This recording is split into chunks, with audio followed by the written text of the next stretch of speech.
Good morning, YouTubers and channel chums. Yeah, back for another Riverside chat, which I'm not going to stay by the river today. I'm going to have a wander around. Well, today's subject is how we got here.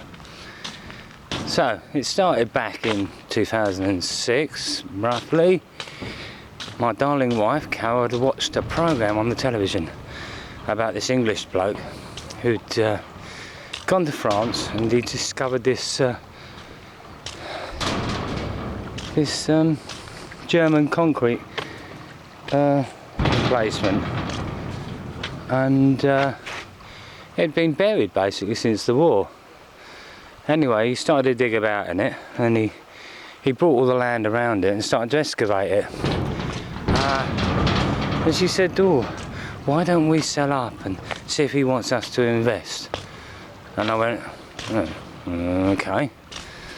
Anyway, that one slipped by. But then she said, "Why don't we go to France and start a bed and breakfast?" Bearing in mind she was 60 then, so she was actually of retirement age.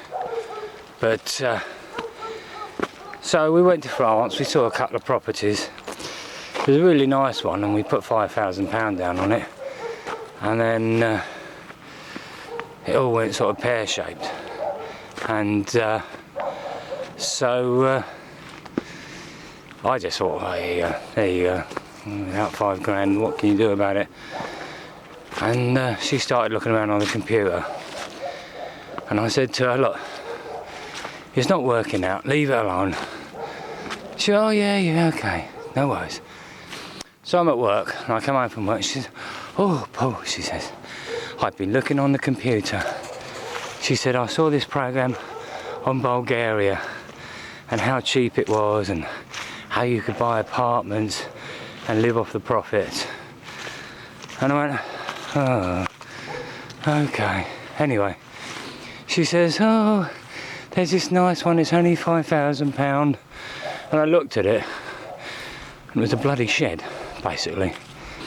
Well, anyway, I had to have an operation at the end of 2006.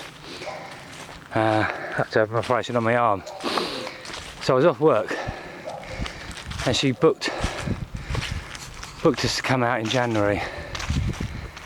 Anyway, and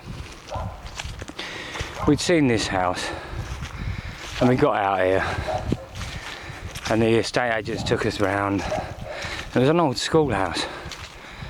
I mean, in the advert it's like, oh, X amount of bedrooms, X amount of bathrooms, all wood cladding. And turns out that the Bulgarians' idea of advertising is not actually what we'd consider the whole truth. It didn't have a bathroom, it just had a room where you could put a bathroom in. The building itself had a crack down it. On the opposite side also had another crack, which I knew, as I'm not a builder, but I knew that means the foundations are dodgy. And I wasn't too pleased. And I said, "We're not having it, and we're not having it." And the estate agent said, "Oh, you've got to, you put £5,000 down on it, blah, blah, blah."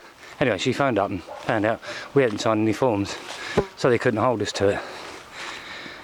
But anyway, so she said, "Oh, I know a house that's just been done up."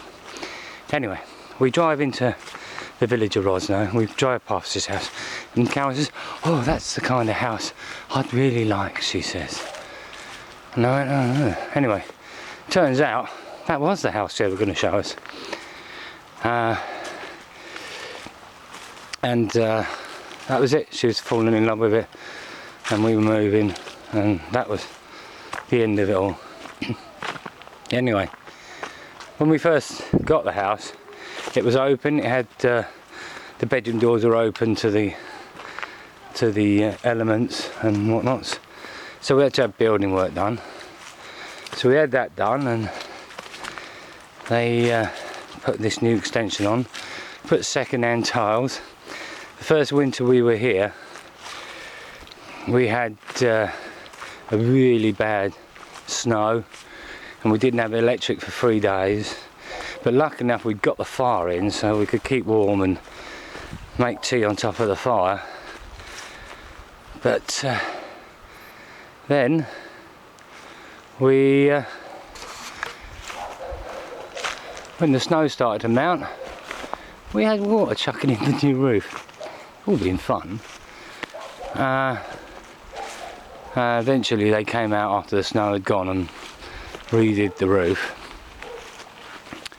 And we were supposed to buy an apartment in Bansko. We put quite a bit of money down on it. The agency was run by a pair of Irish people who ripped everybody off. We were lucky. I mean, we only had one. But I remember going up and they were saying, oh, you know, they'll pay for this, you have to pay for this and you have to pay for that. And I remember thinking to myself at the time, well, hang on a minute, they're picking up all the money, what do we get out of it? And I remember thinking to myself when Carol got the deposit, oh, you know, I think we should just knock it on the head. But we didn't. But we ended up getting caught. We were down 25,000 euros in the end. We got some money back on it, but the Bulgarian builder was just as crooked as the bloody Irish estate agents.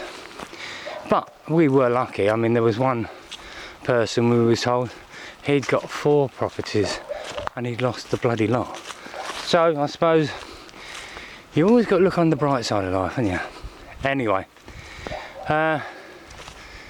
thanks for listening. I didn't do my normal Riverside chat because, well, everything in England's all up in the air, and you don't know what's going on with King Charles and the rest of it, and a lot of it doesn't really make a lot of difference to me. But anyway, so it's ciao for now from Bulgaria, and I hope you have a good time and look after yourself and stay well. Ciao.